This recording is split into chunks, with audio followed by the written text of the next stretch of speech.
BRS పార్టీకి మరో big shock తగిలింది. ఆరుగురు ఎమ్మెల్సీలు సీఎం రేవంత్ రెడ్డి, దీపదాస్ మున్షీల సమక్షంలో కాంగ్రెస్ పార్టీలో చేరిపోయారు. కాంగ్రెస్ పార్టీలో చేరిన వారిలో దండె విఠల్, భానుప్రసాద్, ప్రభాకర్, దయానంద్, ఎగ్గె మల్లేశం, బసవరాజు సారయ్య ఉన్నారు. నిన్న అర్ధరాత్రి దాటాక బీఆర్ఎస్ ఎమ్మెల్యేలు సీఎం రేవంత్ నివాసానికి చేరుకుని అక్కడ కాంగ్రెస్ పార్టీ కండువా కప్పుకున్నారు.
బీఆర్ఎస్ పార్టీకి మరో బిగ్ షాక్ తగిలింది.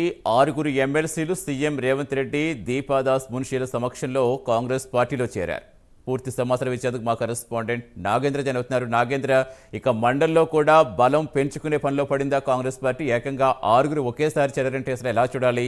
బీఆర్ఎస్ నేతలు స్పందించారా?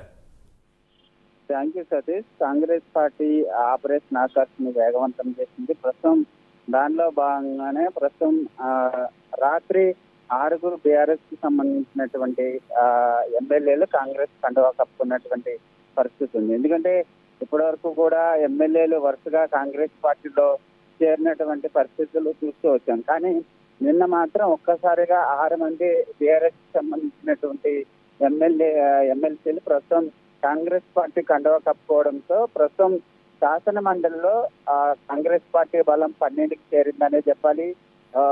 ఏదైతే వామపక్షాలకు సంబంధించినటువంటి ఎమ్మెల్సీ మద్దతుతో ప్రస్తుతం 13 ఉంది. ప్రస్తుతం కొంతమంది ఎమ్మెల్సీలు మరొక 5-6 ఎమ్మెల్సీలు కాంగ్రెస్ పార్టీలో చేరితే శాసన మండలిలో పూర్తి స్థాయిలో కాంగ్రెస్ పార్టీకి మెజార్టీ వచ్చేటటువంటి అవకాశం ఉంటుంది. అప్పుడు శాసనసభలో ఏ బిల్లు ప్రవేశపెట్టినా ఆ బిల్లు పాస్ అయిన తర్వాత పెద్దల సభ అయినటువంటి శాసన మండలిలో కూడా ఆమోదం పొందాలి. కాబట్టి పూర్తి స్థాయిలో కాంగ్రెస్ పార్టీకి అక్కడ బలం లేనందున అక్కడ బిల్లుల విషయంలో పాస్ అయ్యేటటువంటి విషయంలో కొంత ఇబ్బందులు తలెత్తబోతుంది. ప్రస్తుతం దాన్ని దృష్టిలో పెట్టుకునే కాంగ్రెస్ పార్టీ బీఆర్ఎస్ సంబంధించినటువంటి ఎమ్మెల్సీల పైన కన్నేసింది. దానిలో భాగంగానే వరుసగా బీఆర్ఎస్ ఎమ్మెల్సీలు అందరినీ కూడా కాంగ్రెస్ పార్టీలో చేర్చుకుంటున్నటువంటి పరిస్థితి ఉంది. వాస్తవానికి అయితే కాంగ్రెస్ కు ఉన్నటువంటి రాత్రితో చేరినటువంటి 6గురితో కలుపుకొని 12 మంది ఉంటే ఆ 12 మందిలో 4 మాత్రమే కాంగ్రెస్ పార్టీకి సంబంధించినటువంటి ఎమ్మెల్సీలు. అంటే ఎమ్మెల్యే ఎన్నికలకు ముందే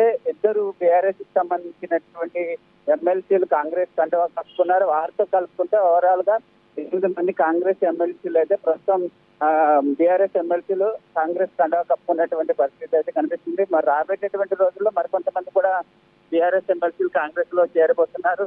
దీంతో పాటు మరొక వైపు ఎమ్మెల్యేలు ఇప్పటికే 6 మంది చేరినటువంటి పరిస్థితి అయితే కనిపిస్తుంది. మరొక వైపు ఎమ్మెల్యేలు కూడా హైదరాబాద్ కి సంబంధించినటువంటి ఎమ్మెల్యేలు కూడా మరొక 4-5 మరికొద్ది రోజుల్లోనే కాంగ్రెస్ కండువా కప్పుకుంటారంటే కూడా వార్తలు వినిపిస్తున్నటువంటి పరిస్థితి అయితే కనిపిస్తుంది. మొత్తానికి ఒకవైపు శాసన మండలిలో బీఆర్ఎస్ కి సంబంధించి బలం 21కి, అంటే 29 మంది బీఆర్ఎస్ ఎమ్మెల్సీలు ఉంటే ప్రస్తుతం అది 21కి బలం పడిపోయినటువంటి పరిస్థితి. మరొకవైపు శాసనసభకు సంబంధించినటువంటి అంశంలో 39 మంది బీఆర్ఎస్ ఎమ్మెల్యేలు ఉంటే దాంట్లో 6 ప్రస్తుతం కాంగ్రెస్ చేరినటువంటి నేపథ్యంలో ప్రస్తుతం వారి బలం 33 పడిపోయినటువంటి పరిస్థితి అయితే కనిపిస్తుంది. ఓవరాల్ గా మరొక బీఆర్ఎస్ కి సంబంధించినటువంటి 26 మంది ఎమ్మెల్యేలు కాంగ్రెస్ లో చేరితే మాత్రం శాసనసభ కాంగ్రెస్ బీఆర్ఎస్ ఎల్పీని పూర్తిగా కాంగ్రెస్ పార్టీలో విలీనం చేసుకోవడానికి అవకాశం ఉంటుంది. కాబట్టి ఆ దిశగా అయితే ప్రస్తుతం సీఎం రేవంత్ రెడ్డి పావులు కదులుతున్నారు. దానిలో భాగంగానే వరుసగా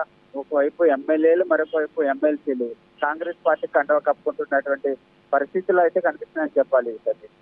రైట్, థ్యాంక్ యూ నాగేంద్ర.